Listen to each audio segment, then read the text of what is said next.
Hello friends, स्वागत है आप सभी का खुशबू एकेडमी में। आज मैं आपको इसमें बताने वाली हूँ संधि के बारे में। ठीक है फ्रेंड्स, जैसा कि आप सभी लोग जानते हैं आपकी आगे क्लासेस चल चुकी हैं जिसमें फ्रेंड्स मैंने हिंदी ग्रामर के सभी टॉपिक करा दिए हैं। आज का जो टॉपिक है आपका संधि है, जिसको इंग्लिश में कंजक्शन कहते हैं। ठीक है, तो फ्रेंड्स हम लोग बात करेंगे संधि किसे कहते हैं। ठीक है, पहले हम लोग क्या इसके बारे में बात करेंगे, संधि। ठीक है, संधि किसे कहते हैं। तो देखिए मैं आपको छोटी सी एक डिफिनेशन बता देती हूँ संधि का।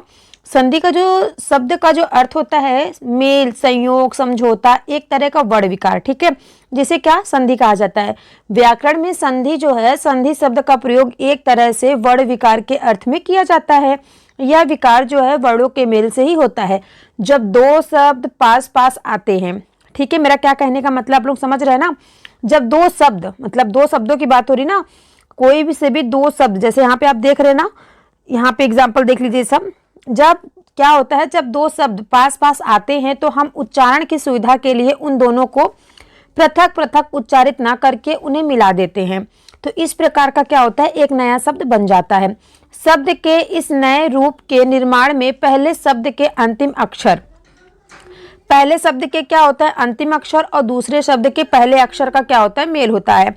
तो इसी जो ये जो पूरी प्रोसेस चलती है ना फ्रेंड्स, इसी जो पूरी प्रोसेस होती है, इसी सारी प्रोसेस को हम क्या कहेंगे, अक्षरों की इसी मिलावट को हम संधि कहते हैं। ठीक है, इसकी मेन डिफिनेशन मैं आपको बता दूं, दो वर्णों के मेल से उत्पन्न विकार को व्याकरण में संधि कहते हैं। ठीक है, जैसे कि एग्जांपल मैं आपको बता दूं, विद्यालय, विद्याधन आलय क्या हो गया, विद्यालय हो गया। इसमें क्या हो रहा है, घा में जो है आले के आ से मिल जाने से एक दीर्घ मतलब आ हो गया है। ठीक है, इसी को संधि विच्छेद कहते हैं। अब फ्रेंड्स हम बात करेंगे संधि विच्छेद कितने प्रकार के होते हैं। तो संधि विच्छेद जो है मुख्यतः 3 प्रकार के होते हैं। जैसे कि पहला होता है आपका स्वर संधि, दूसरा होता है व्यंजन संधि, तीसरा होता है आपका विसर्ग संधि। तो ये 3 प्रकार के आपके क्या होते हैं फ्रेंड्स, संधि होते हैं। तो अब हम आपको टॉपिक वाइज एक एक संधि के बारे में बताते चलेंगे। तो सभी लोग ध्यान से अपनी क्लास लीजिएगा। फर्स्ट है स्वर संधि किसे कहते हैं। तो देखिए जो स्वर संधि है ना फ्रेंड्स, ये 5 प्रकार की होती है। स्वर संधि कितने प्रकार की होती है, 5 प्रकार की होती है। कौन कौन सी, तो पहले मैं आपको स्वर संधि की क्या है ना डिफिनेशन बता देती हूँ। देखिए स्वर संधि की डिफिनेशन क्या होती है, दो स्वरों के आसपास, दो स्वरों के पास पास आने से जो संधि होती है। ठीक है, दो स्वर, मैं केवल स्वर संधि की आपको डिफिनेशन बता रही हूँ फ्रेंड्स। ये स्वर संधि जो है ना, इसकी मैं डिफिनेशन बता रही हूँ। ठीक है, तो स्वर संधि दो स्वरों के पास पास आने से जो संधि होती है उसे स्वर संधि कहते हैं। जैसे विद्यालय, विद्यालय में क्या हो रहा है फ्रेंड्स, बड़ा मतलब स्वर की क्या हो रही है, इसमें संधि हो रही है ना।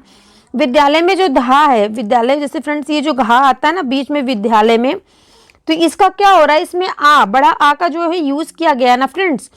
तो आ मतलब जो आम होता है, आ फॉर आम ना, ये वाला आम, तो आ और आलय के आ के स्थान पर एक दीर्घ आ हो जाता है। तो इस उदाहरण में आ प्लस आ, ये जो है फ्रेंड्स ना आ प्लस आ मतलब आ का यहाँ पे ये जो है ना इसका होता है। ठीक है, ये मैं आपको बता रही हूँ, यहाँ पे ध्यान दीजिएगा सभी लोग। इसका जो होता है इस उदाहरण में आ प्लस आ दोनों स्वर हैं, इसलिए ये क्या स्वर संधि कहलाएगी। ठीक है, अब फ्रेंड्स देखिए मैं स्वर संधि आपको बता दूं, स्वर संधि जो होती है ना मुख्यतः कितने प्रकार की होती है, 5 प्रकार की होती हैं। दीर्घ संधि, गुण संधि, वृद्धि संधि, यड़ संधि और अयादि संधि। ठीक है, ये 5 प्रकार की आपकी संधियां होती हैं। अब फ्रेंड्स मैं आपको इन सभी संधि के बारे में बताऊंगी। ठीक है, अब एक एक संधि के बारे में आपको बताऊंगी। देखिए यहाँ पे दीर्घ संधि, ठीक है, मैंने कलर चेंज कर दिया है ताकि आप लोगों को अच्छे से समझ में आए। मैंने आपको संधि की डिफिनेशन बता दी, आप सभी को समझ में आया। जिसको ना समझ में आप लोग तुरंत कमेंट करके पूछ लिया करिए। ठीक है, और देखिए नेक्स्ट मैं आपको बता दूं दीर्घ संधि किसे कहते हैं। देखिए दीर्घ संधि का एक यहाँ पे सूत्र दिया गया है, आकाश अवर्णे दीर्घा।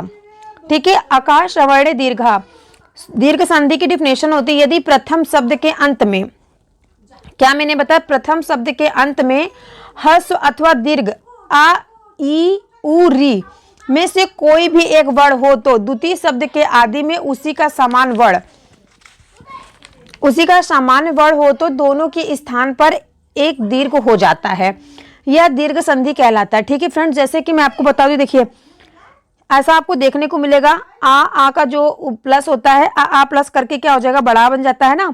ऐसे देखिए यहाँ पे आपको एग्जाम्पल ही दिया गया, ई करके यहाँ पे बन गया, ऊ करके यहाँ पे बन गया उल्लू वाला, री करके यहाँ पे बन गया। ठीक है, इसी है आपको मैं उदाहरण बता देती हूँ 2-4 ठो दीर्घ संधि के। तो देखिए फ्रेंड्स जो दीर्घ संधि के उदाहरण होते हैं ना, हो तो दोनों के स्थान पर क्या होता है, दीर्घ हो जाता है। जैसे कि मैं आपको बता दूं, यहाँ पे देखिए दिया ना परमार्थ, परम धन अर्थ, यहाँ पे हो गया ना परमार्थ हो गया। यहाँ पे इसका आपको गैपिंग हो जा रहा है, यहाँ पे ये क्या इसका मात्रा का यूज किया जा रहा है, ठीक है, परमार्थ। यहाँ पे कविंद्र दिया है, तो कविंद्र में फ्रेंड्स आपको संधि विच्छेद करना होगा, तो आप कैसे करेंगे, कविधन इंद्र।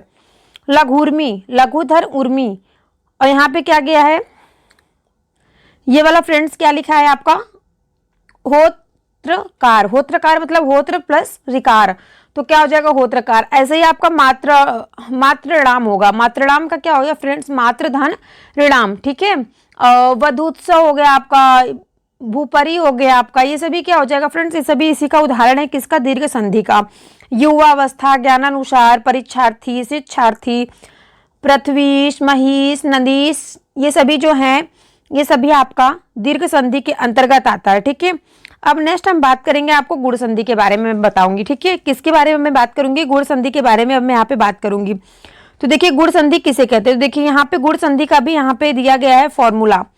क्या दिया गया है गुण संधि के बारे में, अदे गुणा अदगुणा, ठीक है, अदे गुणा या अदगुणा, यहाँ पे देखिए लिखा गया है, ठीक है, क्या लिखा गया है, अदगुणा। अब देखिए फ्रेंड्स मैं बात करूंगी अगर गुण संधि को क्या कहते हैं, इसकी क्या डिफिनेशन होती है, तो मैं छोटी सी डिफिनेशन आपको बता देती हूँ। यदि प्रथम शब्द के अंत में हस अथवा दीर्घ आ हो और दूसरे शब्द के आदि में हस अथवा दीर्घ ई उ री, क्या है फ्रेंड्स, स्टार्टिंग में आपको आ ऐसा दिखे ये शब्द, या फिर लास्ट में आपको ई उ री, इतने शब्द देखने को मिले तो वहां पे आपका गुण संधि होगा, ठीक है।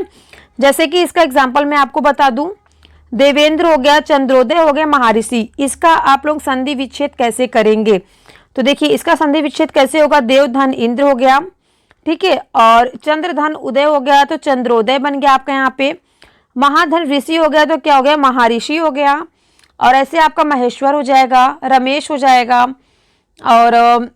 और जैसे सुरेश हो गया, नरेश हो गया, खगेश हो गया। खगेश में फ्रेंड्स देखिए खग धन ईश होगा, ठीक है, तो वहां पे जो खगेश होगा वो गुण संधि का ही आपको उदाहरण होगा।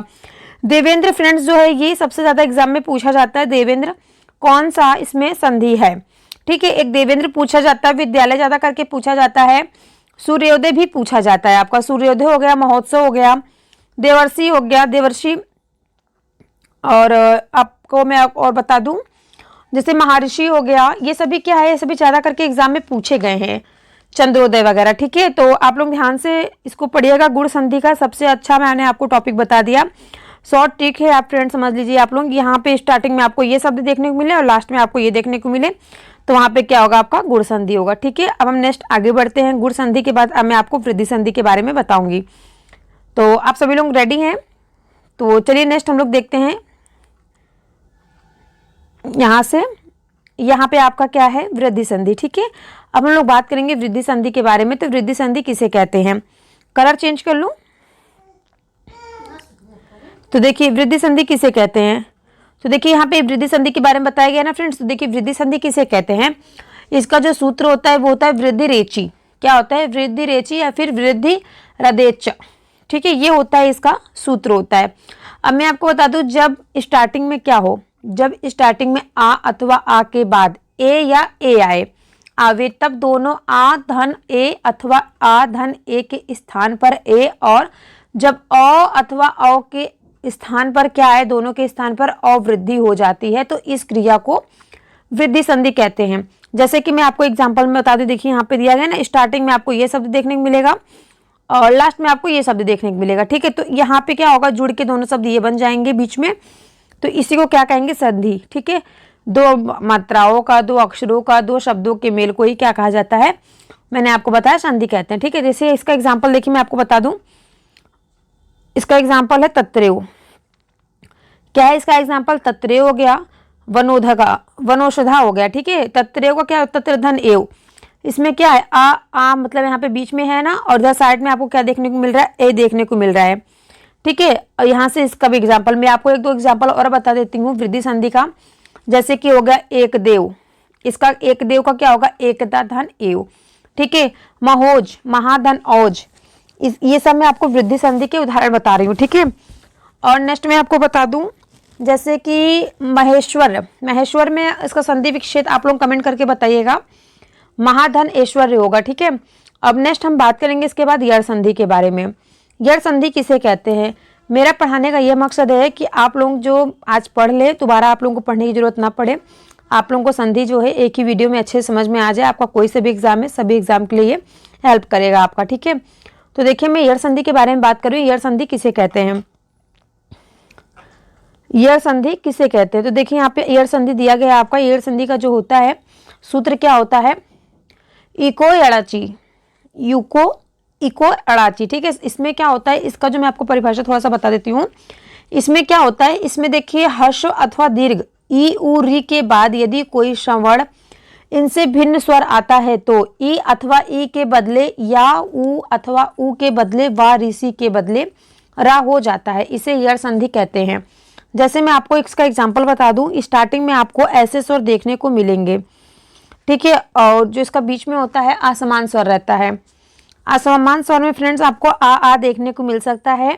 जैसे कि इसको असमान स्वर में आपको बता दूं, जैसे ये आपका हो गया आ, और ये दोनों शब्द आपको देखने को मिल सकते हैं। ठीक है, अब मैं इसके आगे आपको बता दूं, इसमें जो होता है यड़ संधि में सबसे ज्यादा जो पूछा जाता है वो आपका यद्यपि है। यद्यपि का स्वर संधि क्या होता है? यदि धन अपि, इसको बोलते हैं यद्यपि। नेक्स्ट है स्वागत। स्वागत का जो होता है संधि विच्छेद सुधन आगतम, तो इसको क्या बोलेंगे? स्वागतम हो गया। और भी फ्रेंड्स है, क्या है इसका पूछा गया है, आपको बता रही हूँ। यहाँ पे धनत्रास, धनत्रास का होगा धृत धन अंश, धनत्रास हो गया। ठीक है, और इसमें बता दूं असमान स्वर का अर्थ होता है कि जो स्वर पद में पहले आ चुका हो वो ना आकर दूसरा कोई स्वर आवे। ठीक है, उसे ही क्या कहेंगे? असमान स्वर कहेंगे। ठीक है, यहाँ पे मैंने आपको इसको समझाया है पूरा, आप लोग एक बार यहाँ पे अच्छे से देख लीजिएगा। ठीक है, अब फ्रेंड्स देखिए मैं इसका आपको उदाहरण बता दूं, जैसे 2-4 है जो एग्जाम में ज्यादा करके पूछे जाते हैं, आप लोग ध्यान से देख लीजिएगा। यद्यपि हो गया आपका, और जैसे कि आपका हो गया अत्याचार। अत्याचार का जो होगा आपका संधि विच्छेद अतिधन आचार होगा। अत्यावश्यक हो गया, इसका होगा अतिधन आवश्यक। रीति अनुसार, रीत्य अनुसार होगा तो उसका रीतिधन अनुसार होगा। ठीक है, अब हम इसकी आगे बात करेंगे अयादि संधि की। अयादि संधि किसे कहते हैं? देखिए अयादि संधि का जो होता है ना, इसका एक फॉर्मूला होता है एचो अया व्यायाम। ठीक है, एचो यहाँ पे है ना, अयो अयावाम। ठीक है, ये इसका क्या है फ्रेंड्स? ये है इसका क्या सूत्र है। ठीक है, अब मैं इसकी परिभाषा आपको बता देती हूँ। देखिए इसमें क्या होता है, स्टार्टिंग में ए औ और औ, ये इनके बाद क्या होता है, जब कोई स्वर आता है तब ए के स्थान पर ए हो जाता है, ए के स्थान पर ए हो जाएगा, और ए के स्थान पर आय हो जाएगा, और औ के स्थान पर औ हो जाएगा, और औ के स्थान पर आ हो जाएगा। ठीक है, अगर आप लोग ने इतना याद कर लिया तो अयादि संधि दिखते ही आप उसको करेक्ट कर देंगे। ठीक है, समझ में आया सभी को? तो देखिए यहाँ मैंने बताया ना, ए के बाद ए की जगह पे क्या आएगा? ए आएगा, और औ के जगह पे औ आएगा, और इसकी जगह पर ये आएगा। ठीक है, अब नेक्स्ट हम बात करेंगे इसके बाद। देखिए जैसे इसका एग्जाम्पल मैं आपको बता दूं, इसका एग्जाम्पल देखिए फ्रेंड्स कैसा रहता है। इसका एग्जाम्पल देखिए यहाँ पे मैंने आपको दिया है नयन। नयन का क्या होगा? नय धन अन, तो इसका क्या होगा? इसमें ए है ना, तो इसमें ए जुड़ गया ना, अयन। और फिर यहाँ पे है गायक, तो गय धन अग, गायक हो गया। श्रवण, श्रो धन अन, श्रवण हो गया। धावक, धव धन अग, धावक हो गया। और भी इसका एग्जाम्पल है जैसे कि मात्रानंद, मात्र धन आनंद हो गया। और है इसका गवीश, गवीश का मतलब गौधन ईश्क हो गया, गवीश। रवीश हो गया, नायक हो गया। मतलब इसमें क्या यूज किया जाएगा? या फिर वाह, बीच में अगर आपको देखने को मिलते हैं तो वो शब्द क्या कहलाएंगे? अयादि संधि कहलाएंगे। ठीक है, और फ्रेंड्स आपका बचता है व्यंजन संधि।